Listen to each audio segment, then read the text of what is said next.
Jésus. Cet homme vraiment pas comme les autres. Jésus est certainement le personnage de l'histoire des hommes le plus énigmatique. Pour certains, il n'est que l'un des nombreux diseurs ou prophètes qui discouraient au temps de la Pax Romana, temps où la liberté de penser prévalait tant que l'on ne portait pas atteinte à l'Empire et à l'Empereur. Pour d'autres, son histoire singulière interpelle, fascine et s'inscrit pleinement dans la continuité des temps anciens en incarnant la spiritualité monothéiste de l'Ancien Testament. Une chose est sûre, c'est que, de tout temps et jusqu'aujourd'hui, Jésus ne laisse personne indifférent, même ceux qui se disent athées. En tout cas, son historicité ne fait pas débat et force est de constater que ce personnage sans prétention, né d'une famille du peuple et mort très jeune, laisse derrière lui quelque chose qui n'a pas de précédent. Outre d'avoir ouvert une nouvelle ère de l'humanité, son héritage a façonné le monde jusqu'aujourd'hui et 2000 ans plus tard il continue de faire parler, et même parfois de faire débat. Pour tout cela, mais pas seulement, ce Jésus fut un homme vraiment pas comme les autres. Saint Augustin, 354 à 430 APJC, disait de lui dans son sermon pour la Nativité du Seigneur, numéro 191 ou 184. Le Créateur de l'homme a été fait homme, afin que, souverain des étoiles, il puisse se nourrir aux mamelles de sa mère, afin que le pain ait faim, la fontaine ait soif, la lumière sommeille, le chemin soit fatigué du voyage, afin que la vérité soit accusée de faux témoignages, l'enseignant soit battu de verge, le fondement soit suspendu sur le bois, afin que la force soit rendue faible, que celui qui guérit puisse être blessé, que la vie puisse mourir.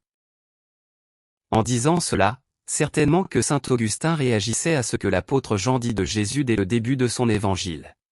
Au commencement était la parole, et la parole était avec Dieu, et la parole était Dieu. Elle était au commencement avec Dieu. Toutes choses ont été faites par elle, et rien de ce qui a été fait n'a été fait sans elle. En elle était la vie, et la vie était la lumière des hommes. La lumière luit dans les ténèbres, et les ténèbres ne l'ont point reçue. Cette lumière était la véritable lumière, qui, en venant dans le monde, éclaire tout homme. Elle était dans le monde, et le monde a été fait par elle, et le monde ne l'a point connue. Elle est venue chez les siens, et les siens ne l'ont point reçue. Mais à tous ceux qui l'ont reçue, à ceux qui croient en son nom, elle a donné le pouvoir de devenir enfants de Dieu, lesquels sont nés, non du sang, ni de la volonté de la chair, ni de la volonté de l'homme, mais de Dieu. Et la parole a été faite chair, et elle a habité parmi nous, pleine de grâce et de vérité.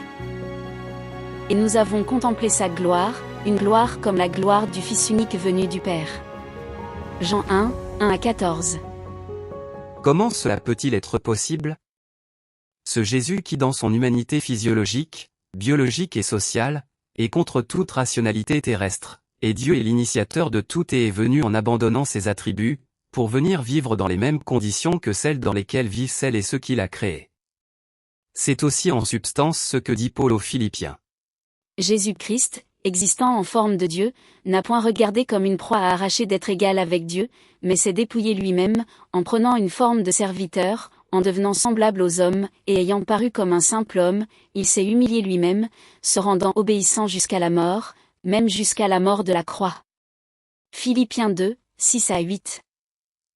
Que cela soit ou pas ainsi, on ne peut considérer anecdotique le fait qu'en son temps Jésus impressionnait ses contemporains. Il s'est distingué des autres et ce dès son enfance. Dès 12 ans il tient conversation avec les érudits religieux et son érudition, presque surnaturelle interpelle. Au bout de 3 jours, ses parents le trouvèrent dans le temple, assis au milieu des maîtres, il les écoutait et les interrogeait. Tous ceux qui l'entendaient étaient stupéfaits de son intelligence et de ses réponses. Luc 2, 41 à 51. Et tout au long de sa vie il étonnait son auditoire et de nombreux textes en font état. Après que Jésus eut achevé les discours, la foule fut frappée de sa doctrine, car il enseignait comme ayant autorité et non pas comme leurs scribes, Matthieu 7, 28 à 29 et Marc 1, 22. La foule qui écoutait fut frappée de l'enseignement de Jésus, Matthieu 22, 33. Beaucoup de gens qui l'écoutaient étaient étonnés et disaient, d'où lui viennent ces choses? Quelle est cette sagesse qui lui a été donnée et comment de tels miracles se font par ses mains? Marc 6, 2. Jamais homme n'a parlé comme cet homme, Jean 7, 46. Qui es-tu? Lui dirent-ils. Jésus leur répondit, ce que je vous dis dès le commencement. J'ai beaucoup de choses à dire et à juger en vous. Jean 8, 25 à 26. Ils ne purent rien reprendre dans ces paroles, mais étonnés ils gardèrent le silence. Luc 20, 26. Ils étaient dans le plus grand étonnement et disaient, il fait tout à merveille. Marc 7, 37. L'apôtre Jean rapporte au chapitre 7 verset 15 l'étonnement des Juifs. Comment connaît-il les Écritures, lui qui n'a pas étudié? Les pharisiens qui n'avaient de cesse que de contester Jésus vont l'interpeller, tu rends témoignage de toi-même, ton témoignage n'est pas vrai, Jean 8, 13. Mais à cela Jésus leur fera cette réponse. Quoique je rende témoignage de moi-même, mon témoignage est vrai car je sais d'où je suis venu et où je vais. Et il ajoutera, je ne suis pas seul, mais le Père qui m'a envoyé est avec moi. Si vous me connaissiez, alors vous connaîtriez aussi le Père. Vous êtes d'en bas, moi je suis d'en haut, Jean 8, 19 à 23. Cela les dépasse, ils vont alors lui poser la question, mais qui es-tu? Jean 8, 25. Ce à quoi Jésus leur répondra. Quand vous aurez élevé le Fils de l'homme alors vous connaîtrez ce que je suis et que je ne fais rien de moi-même, mais que je parle selon ce que le Père m'a enseigné. Mais les pharisiens ne comprennent pas et dirent à Jésus que, leur père, c'est Abraham. Jean 8, 39. Et ils l'interrogèrent. Es-tu plus grand que notre père Abraham qui est mort? Qui prétends-tu être? Verset 53. Alors Jésus leur répondit, c'est mon Père qui me glorifie, lui que vous dites être votre Dieu et que vous ne connaissez pas. Pour moi, je le connais, et, si je disais que je ne le connais pas, je serais semblable à vous, un menteur. Mais je le connais. Abraham, votre père, a tressailli de joie de ce qu'il verrait mon jour, il l'a vu, et il s'est réjoui. Les Juifs lui dirent, tu n'as pas encore 50 ans, et tu as vu Abraham. Jésus leur dit, en vérité, je vous le dis, avant qu'Abraham fût, je suis. Pour conclure, Jésus apportera une réponse on ne peut plus claire à la question, mais qui es-tu? En disant, si Dieu était votre Père, vous m'aimeriez, car c'est de Dieu que je suis sorti et que je viens, je ne suis pas venu de moi-même, mais c'est lui qui m'a envoyé. On peut toutefois reconnaître le caractère énigmatique de cette réponse d'un point de vue humain, car tout le monde savait que Jésus était le fils de Marie et de Joseph de Bethléem. Mais les pharisiens, trop attachés à leur tradition et à leur autorité spirituelle ne voulurent pas entendre, ni chercher à comprendre et vont, dès lors, vouloir faire mourir Jésus. Dieu qui s'est fait homme. Lorsque l'on considère la vie de Jésus, à n'en pas douter c'est un homme. Il mange, il dort, il pleure, il chante, il est fatigué, il s'agace même contre ses détracteurs. Et pourtant il n'est pas comme tout le monde. Il a quelque chose en plus. Un quelque chose qui, non seulement d'être en plus, vient certainement d'ailleurs. Jésus lui-même ne cachera rien de cela et dira, moi, j'ai un témoignage plus grand que celui de Jean, Jean le Baptiste, car les œuvres que le Père m'a donné d'accomplir témoignent de moi que c'est le Père qui m'a envoyé. Jean 5, 36. Celui qui a le mieux compris qui était Jésus, c'est l'apôtre Paul et il fait de Jésus le cœur de sa prédication aux églises du 1er siècle. Cependant malgré son grand savoir, tout comme les religieux juifs pharisiens et sadducéens, il ne reconnut pas Jésus comme étant celui annoncé par les prophètes, lorsque Jésus pérégrinait entre la Judée et la Galilée. Pourtant, Paul qui étudiait auprès de Gamaliel les écrits des prophètes, savait par les écrits d'Ésaïe mais aussi d'Osée, de Michée et de Malachie la promesse de la venue d'un Messie. Mais comme les autres il ne l'a pas reconnu. Formaté par les traditions et une spiritualité normée et consensuelle, les contemporains de Jésus ne le reconnurent pas. Ils diront même de lui qu'il est possédé et démoniaque, Jean 8, 48-52. Concernant Paul il a fallu qu'il y ait cette rencontre étonnante sur le chemin de Damas.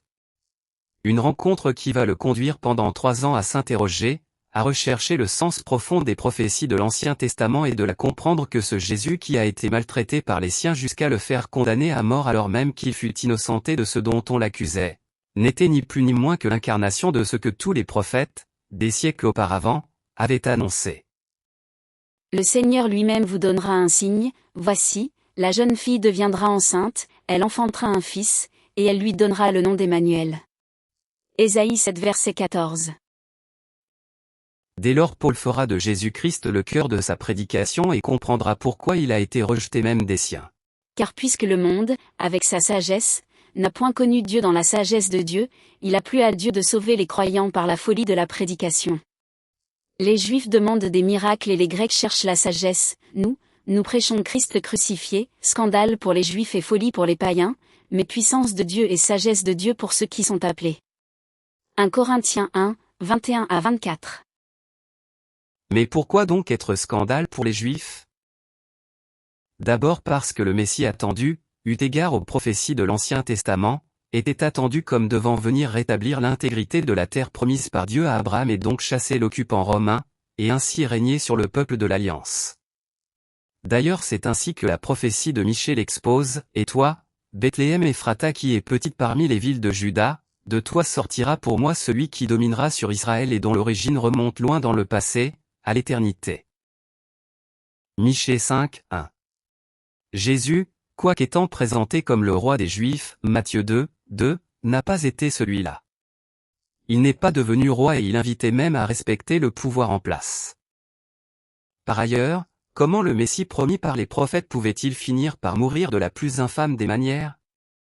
Être condamné à mourir au bois était à l'époque réservé aux grands criminels et les Juifs connaissaient la parole de Moïse dans Deutéronome 21, 23 qui dit que « Le cadavre ne passera pas nuit sur le bois, mais il faut l'enterrer le jour même car celui qui est pendu est un objet de malédiction auprès de Dieu. » Comment, dès lors, Jésus pouvait-il être le Messie?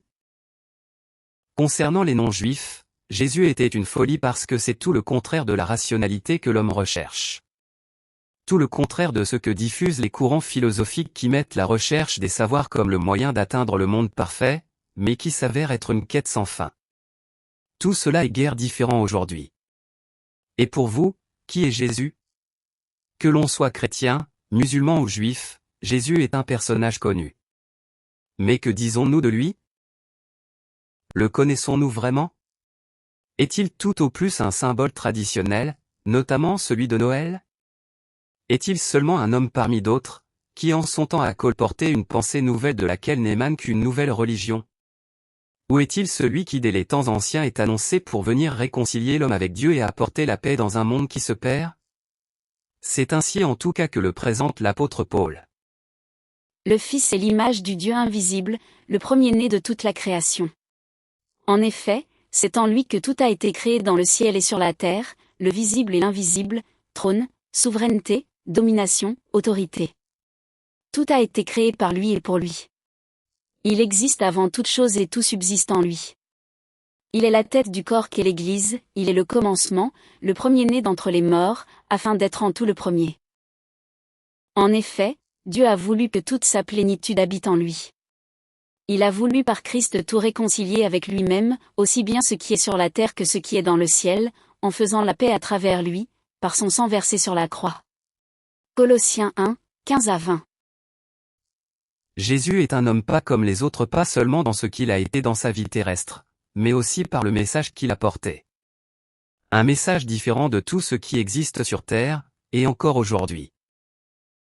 Un message qui relève et qui ouvre une nouvelle perspective vers un renouveau.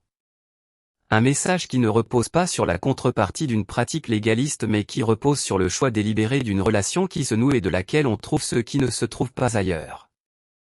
C'est pourquoi aux Corinthiens 1, 24, Paul dit, « Nous prêchons Christ crucifié. » Puissance de Dieu et sagesse de Dieu pour ceux qui sont appelés. Lors de sa rencontre avec la femme samaritaine, Jésus aura cette parole au bord du puits, une parole à la fois pleine de mystère et en même temps qui donne envie d'en savoir plus et d'en être le destinataire. Toute personne qui boit de cette eau-ci aura encore soif. En revanche, celui qui boira de l'eau que je lui donnerai n'aura plus jamais soif et l'eau que je lui donnerai deviendra en lui une source d'eau qui jaillira jusque dans la vie éternelle. Jean 4, 14. Alors, si Jésus a été envoyé par Dieu lui-même pour naître et vivre parmi les hommes afin de leur proposer autre chose, de quoi s'agit-il? Que propose-t-il? Est-ce que cela nous concerne encore aujourd'hui? Et si cette puissance sans nul autre pareil et cette eau qui peut devenir en nous source d'eau vive, était aussi pour vous? Pour que cela soit ainsi il faut se laisser, comme l'apôtre Paul, saisir par ce Jésus, apprendre à le connaître et faire relation avec lui. Alors pour en savoir plus sur les raisons de sa venue, réponse dans le second épisode. Jésus. Une mission au service de la condition humaine.